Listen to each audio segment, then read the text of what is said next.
తెలిసిన తర్వాత మాట్లాడడం అనేది నా అభిప్రాయం అనమాట. తెలియకోకుండా ఇది మాట్లాడితే అది కాదు కదా. ఫస్ట్ ఆఫ్ ఆల్ తెలుసుకొని ఏం చేస్తున్నారు ఏం కదా. ఇప్పుడు ఏంటి ఆయన పిఠాపురంలో చేస్తూ ఉన్నారు. ఆ పిఠాపురం దగ్గర ఉన్న ప్రజల దగ్గరికి వెళ్ళి ఆయన పరిపాలన ఏ విధంగా ఉంది, ఏవైతే గవర్నమెంట్ నుంచి వచ్చే నిధులు ఏవైతే ఉన్నాయో దేనికి సంబంధించి వాటర్ సంబంధించి కావచ్చు ఇంకోటి కావచ్చు ఆ లొకేషన్కి వెళ్ళి తెలుసుకొని మాట్లాడితే మంచిది అనమాట.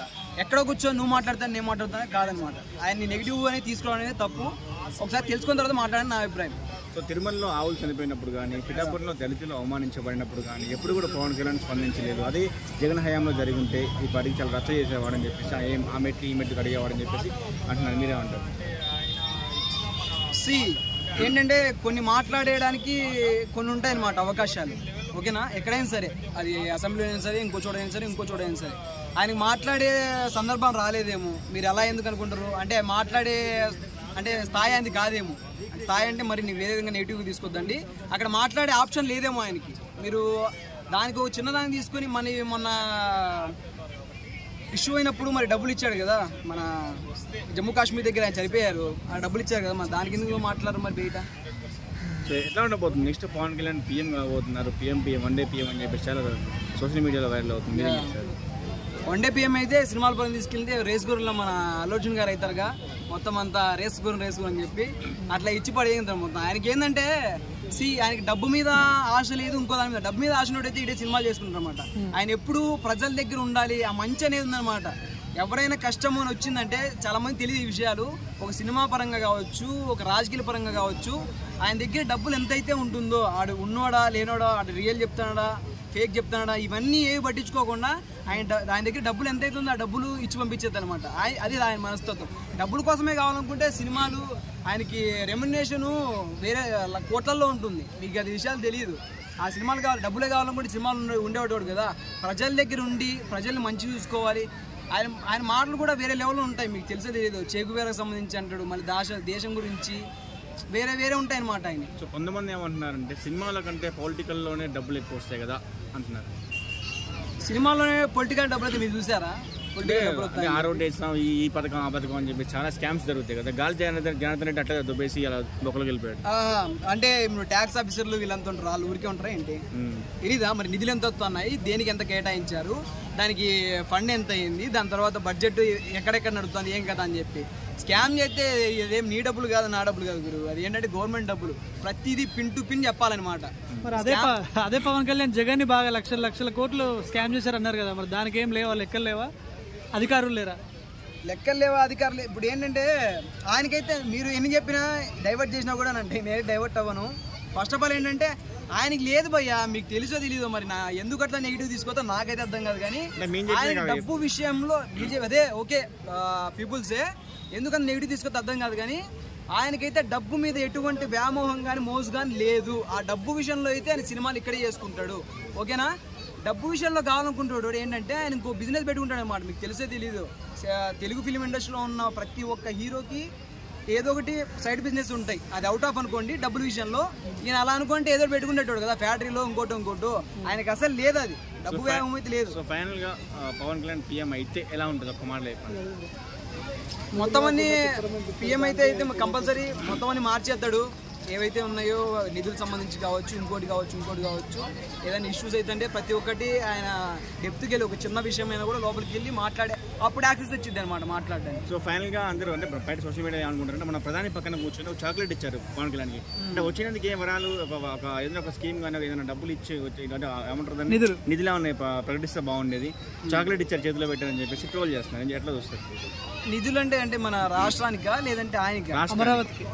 ఓకే, ఇప్పుడు ఏంటంటే మనకి నిధులు మనకు కావాలి అనుకున్నప్పుడు మనం ఏదైతే మనం ఆల్రెడీ ప్రొవైడ్ చేస్తాం కదా. ఏదైనా సంథింగ్ పలానానికో కావాలంటే రాష్ట్రపతి ఏదైతే ఉందో దానికి కేంద్ర బడ్జెట్ సంబంధించి కావచ్చు కేంద్ర ప్రభుత్వానికి చెప్తారు. దాని తర్వాత ఆ నిధులు అనేది డిస్ట్రిబ్యూట్ అవుతాయి. ఇప్పుడు అడిగనీకి ఏమన్నా ఇంట్లో డబ్బులు కాదు కదా, అంటే వచ్చేందుకే ప్రకటించవచ్చు కదా చాక్లెట్ ఇచ్చిపోయారని చెప్పేసి వైసీపీ వాళ్ళు అయితే ప్రజలైతే. రికార్డ్ లేదేమో అక్కడ. There is no required for money. That's why he not asked. Okay.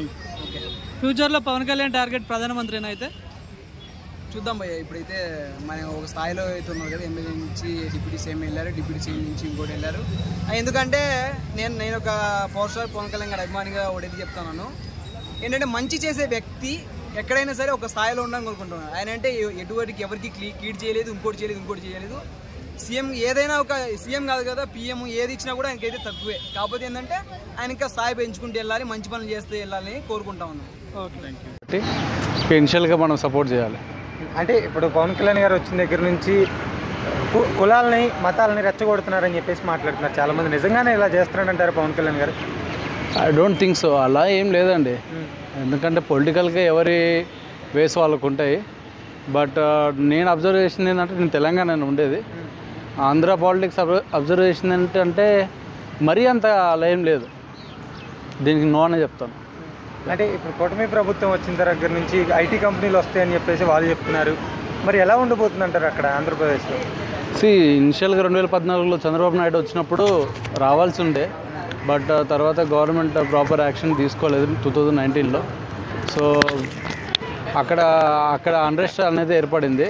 So 2024లో మళ్ళీ ఎలక్షన్లో చంద్రబాబు నాయుడు వచ్చాడు కాబట్టి, అంటే బయట నుంచి వచ్చే కంపెనీ సెటిల్ అవ్వడానికి చాలా టైం పడుతుందండి, అంతే. ఇంకా కాదు, 2029లో వేరే గవర్నమెంట్ వచ్చినా కూడా అక్కడ ఐటీ కారిడార్ ఇవన్నీ ఏర్పాటు రావడానికి చాలా టైం పడుతుంది.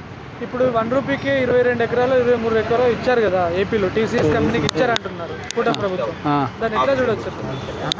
అంటే 1 రూపీకి బిస్కెట్లు కూడా రావట్లేదు, మీరు ఎకరాలు భూమి ఎట్లా ఇస్తారు? ఇది మరీ అంత వాళ్ళు అనడానికి బాగానే ఉంటుంది, మరి ప్రాక్టికల్గా ఇట్ ఈస్ హైలీ ఇంపాసిబుల్ కదా. 1 రూపీకి ఎవరైనా ఇస్తారా అన్న?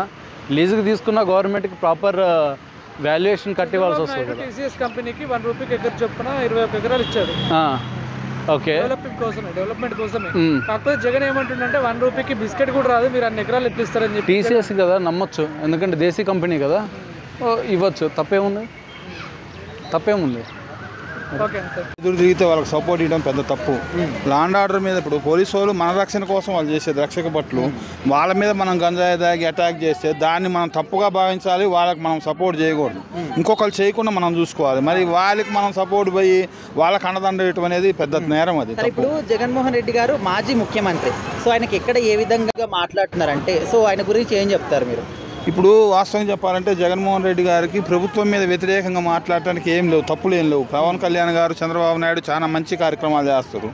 ఇది ఒక అలసు దొరికింది కానీ దీని మీద అటాక్ అవుతారు. కానీ వాస్తవంగా చెప్పాలంటే పరిపాలన పరంగా బాగుంది అక్కడ, అంతే. దానివల్ల ఈ జగన్మోహన్ రెడ్డి గారు ఏదైతే దొరికిందో చిన్న క్లూ దొరికింది, దీని మీద అటాక్ చేయడం తప్పితే ఏం లేదు. నడి రోడ్డు మీద కొట్టారనేది తప్పు.